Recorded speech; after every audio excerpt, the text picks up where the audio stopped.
Hi guys, today நம்ம மூங்கில் மரம் பேம்பூ ட்ரீ அதோட இன்ட்ரெஸ்டிங் ஃபேக்ட்ஸ் அதோட யூஸ் பற்றி பார்க்கலாம். மூங்கில் உலகத்திலே ரொம்ப பழமையான மற்றும் வேகமாக வளரக்கூடிய தாவரத்தில் ஒன்றுன்னு சொல்கிறாங்க. இது சுமார் 200 மில்லியன் ஆண்டுகளுக்கு முன்பாகவே தோன்றியது அப்படின்னு சொல்கிறாங்க. சீனா, இந்தியா மற்றும் தென்கிழக்கு ஆசிய பகுதியில் மூங்கில் ரொம்ப யூஸ் பண்ணிகிட்ருக்காங்க அப்படின்னு சொல்கிறாங்க. பல ஆசிய கலாச்சாரங்களில் அதோட எக்கனாமிக்கல் லெவலையே இந்த மூங்கில் ட்ரீ ரொம்ப இம்பார்ட்டண்ட்டான ஒரு ரோல் ப்ளே பண்ணுது அப்படின்னு சொல்கிறாங்க. சில மூங்கில் மரம் ஒரு நாளைக்கு 99 சென்டிமீட்டர் வளர்ந்துடும். மூங்கில் ஒரு மிகப்பெரிய புல் வகையை சேர்ந்தது அப்படின்னு சொல்கிறாங்க.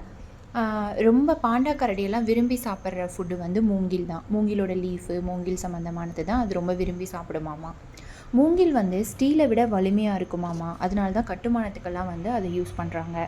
மூங்கில் இலையில் ரொம்ப நிறைய மருத்துவ குணங்கள் இருக்குது அப்படின்னு சொல்கிறாங்க. நம்ம கிச்சன் யூசேஜுக்கு மூங்கிலேருந்து என்னென்ன யூஸ் பண்ணலாம் அப்படின்னு பார்க்கலாம். மூங்கில் துருவிகள்னு இருக்குது. இது சமைக்கிறப்ப ஃபுட்டு கிளறி விடுறதுக்கோ மற்றபடி சர்வ் பண்ணுறதுக்கு யூஸ் பண்ணிக்கலாம். மூங்கில் வடிகட்டிகள்னு சொல்கிறாங்க. அது செப்பரேட்டாகவே சேலில் இருக்குது.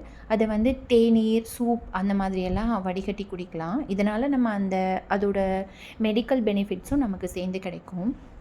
மூங்கில் ஸ்டீமர்கள் இருக்கும். இதை ஆசியாவில் உணவை ஆவியில் வேக வைக்கிறதுக்காக அதை யூஸ் பண்ணுவாங்க. ஸ்டீமராக அதோட அதை மேக் பண்ணி அந்த மாதிரி யூஸ் பண்ணுவாங்க. மூங்கில் கத்திகள், கைப்பிடி, அந்த கத்திப்பிடிகள்லாம் போடுறதுக்கு இதை யூஸ் பண்ணுவாங்க. இது இல்லாமல் பேம்பூவில் வாட்ரு பாட்டில் இருக்குது. சின்ன சின்ன கூடை எல்லாமே பின்னி யூஸ் பண்ணுவாங்க. இந்த மூங்கிலை எப்படி இது பண்ணுவாங்கன்னா, அதோட இதை ஒரு பதத்தில் கட் பண்ணிவிட்டு அதை 3 days வரையும் ஊற வச்சுப்பாங்க. அதுக்கப்புறமா அதை பின்னி கைத்தொழில் மாதிரி அதை நிறைய பேர் பின்னி யூஸ் பண்ணுவாங்க. இதில் நம்ம ஃப்ரூட்ஸு அதெல்லாமே ஸ்டோர் பண்ணி வைக்கிற மாதிரி. ஏன்னா அதில் சின்ன சின்ன ஹோல்ஸ் மாதிரி க்ரியேட் பண்ணியிருப்பாங்க. ஸோ அதால் நமக்கு காற்று உள்ளே போகிறதுனால சீக்கிரமாக கெட்டு போகாத திங்ஸ்லாம் அதில் நம்ம வச்சுக்கலாம். அப்புறமா நல்லா இப்படி கூடை மாதிரி கையில் பிடிச்சி எடுத்துகிட்டு போகிற மாதிரி கண்டெய்னர் ஷேப்லலாம் பண்ணி வைக்கிறாங்க. அதை வாங்கினா நம்ம கிச்சனோட எக்ஸஸ் திங்ஸ்லாம் இருக்கும்ல, அது எல்லாத்தையுமே நம்ம அதில் பேக் பண்ணி உள்ளே ஸ்டோர் பண்ணி வச்சுக்கலாம். அந்த மாதிரி யூஸ் பண்ணிக்கலாம். இப்போ பட்ஜெட் ஃப்ரெண்ட்லியாக நான் பேபிக்கு தொட்டில் தேடிட்டுருக்கேன் அப்படின்னா, இது ரொம்ப பட்ஜெட் ஃப்ரெண்ட்லியான ஒரு